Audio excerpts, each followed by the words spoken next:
to another episode of St Vincent Untold Stories. Just imagine having a friend or a relative, and you hear that your friend or your relative's son was sent to Dovecat by mass men, and months after that same mother of that son was sent to Dovecat as well by mass men.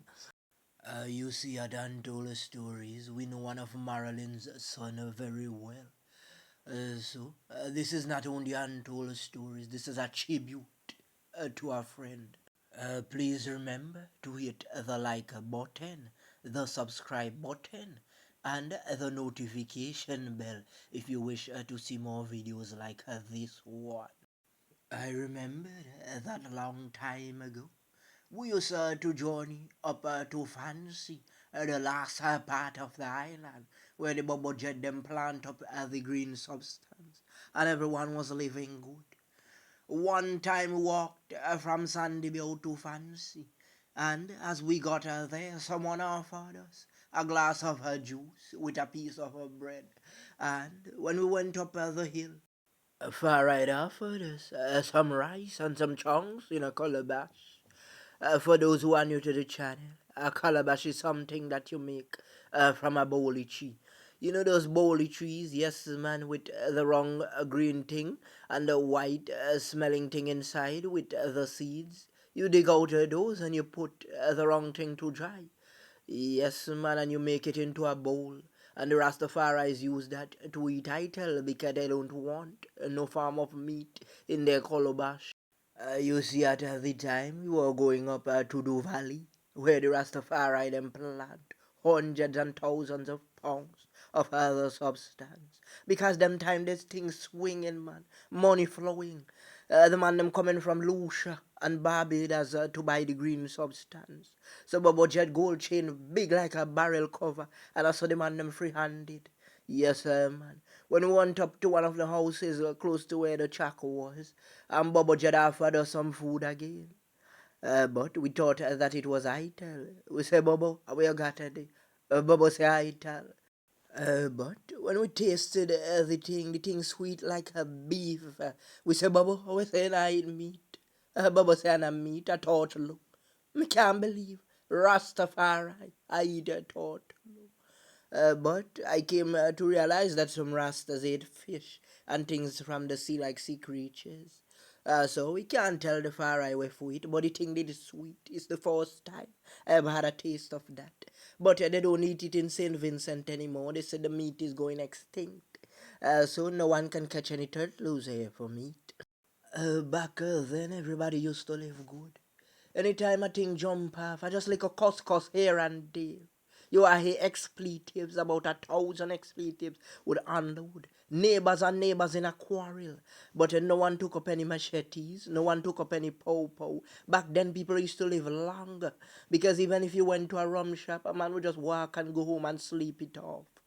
Can't tell the youth them that in a them time and sleep off. By the time I turn about the youth them a rungs back with the pow. I remember the one time I was in a shop and an argument just started. And one of the man them in the shop say, boy, don't call my name. That's me poo pie. Boy, who tell the man for call the hygiene name? From the time the man shout out the man name, the man do so, and let go and fat, and the whole shop empty. I said this in a previous episode, and I would say it again. Growing up around Kingston is not an easy life. You notice the places in and around Kingston are prone with popo action. I told you, nobody gives you anything in tongue. It's either you work for it or you take it. You see, who knew Marilyn identified her as a hustler. Yes, I man. She would hustle and hustle to provide for her children. Specialist did a song, say box juice, phone card. Don't have which.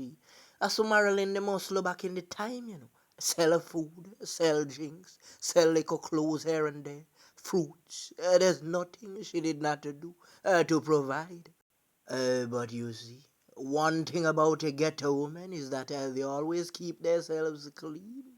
One thing about her, even if the struggle was real, she always kept tidy. You ever hear Beanie Man say, big up every ghetto woman? The ghetto girl, them will love up and trust. A woman like Marilin, the man a talk about.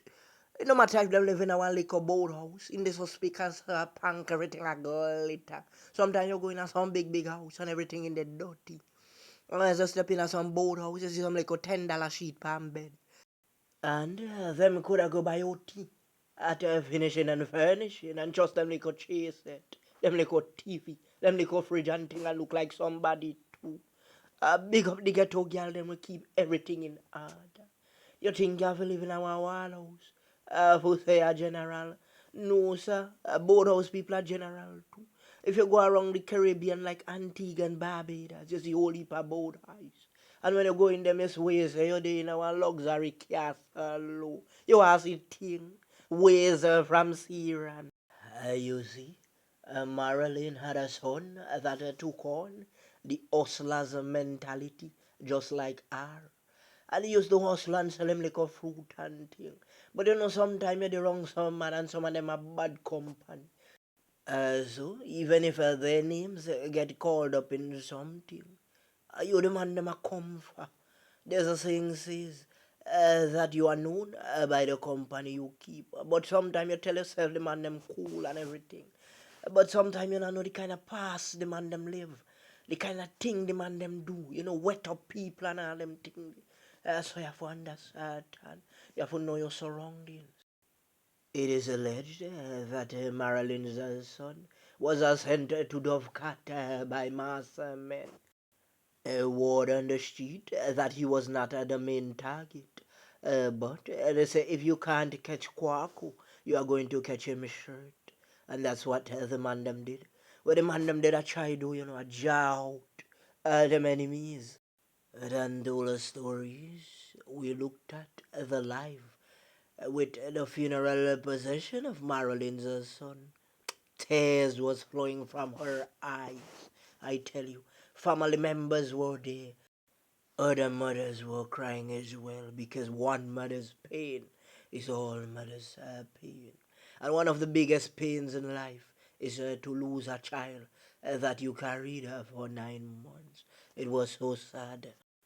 And not too long after that, the man them went for the mother. Oh my. And it is alleged that she was hit with a popo in front of one of our grandchild. Sad situation. Or if you take out her mother in front of our grandchild. You see that I mean? The man them deciders, sir. We really want them people, yeah. Boy, anything or anything.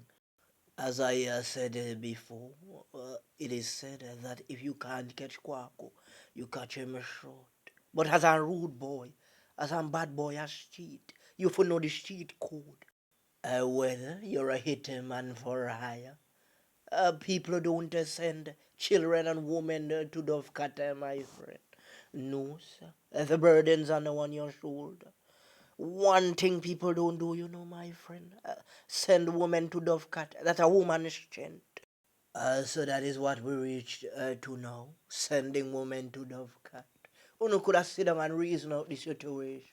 Plus, uno don't take the woman's son. Probably a 1-for-1, I saw the game play. But a 2-for-1. And sometimes the men that are taking the work are doing it for little to nothing.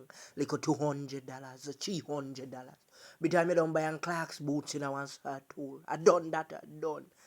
So you send man a dove cat, a woman in vain. In a them time, $300 a petty change. If you walk in a mass, you might only walk out with a 1 bag or a 2 bag. I don't know what kind of rude boys St Vincent have. Because we now seen a mansion per hill where them get from mashing the dirty work. So no stop it no man. Because there's nothing to gain from it. And all the stories we want to say condolences to the family of Marilyn John. And as I said before, I know one of Marilin's son, my General John Star. Sad situation.